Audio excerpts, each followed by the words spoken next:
Allora, qui a Festambiente la Cooperativa Iberici presenta tutte le attività che ha in essere, dall'agricoltura sociale alle attività didattiche per le scuole alle attività turistiche. In particolare giovedì abbiamo anche organizzato presso lo spazio Agorà un dibattito seminario sul turismo, presentando la nuova proposta di Exploring Veneto con Cooperativa Biosfera, le guide turistiche di Vicenza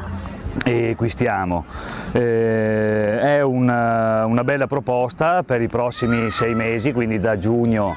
a dicembre del 2013, in cui queste 4 realtà legate al turismo, e quindi turismo culturale, rurale, enogastronomico, escursionistico, si sono messe assieme per offrire una bella serie di attività e di progetti in provincia di Vicenza, ma in generale in tutto il Veneto. Vi invitiamo a partecipare alle nostre attività. L'obiettivo è quello di invitare non solo i veneti, ma anche chi viene fuori dal Veneto a visitare il nostro territorio,